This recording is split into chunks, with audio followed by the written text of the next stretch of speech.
storm, and that's what could wreak havoc with some of our communications today, and just incredible views coming in.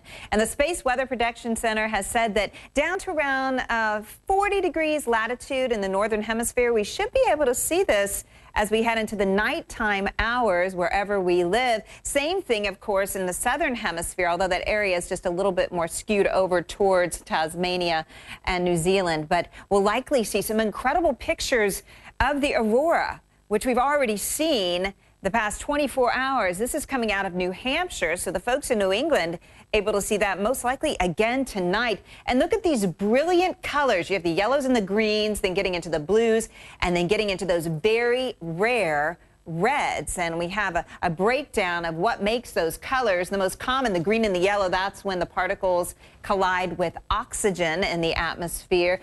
Less common is the purples and the blues and the violets. Those are beautiful. We just saw a lot of those in that New Hampshire picture, the aurora. That's as the particles collide with nitrogen. And in very rare red, the rare red auroras, say that fast 10 times, those particles, when they collide with high altitude oxygen, produce that brilliant red color. So we'd love to see your photos. If you happen to come up with some great ones of the aurora, you can send them to us here at CNN.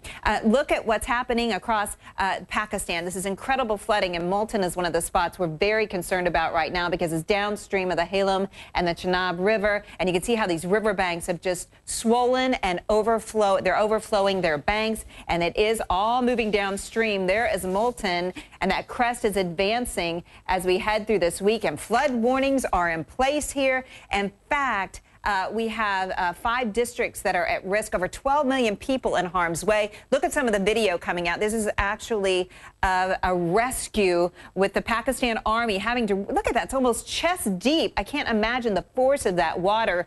I'm sure the water is moving, and how dangerous is that to have those folks waiting for that dangerous water that's probably full of who knows what, all kinds of different waste and that kind of thing. But thank goodness these people brought to safety by some very brave rescue workers. And unfortunately, we're going to see more pictures like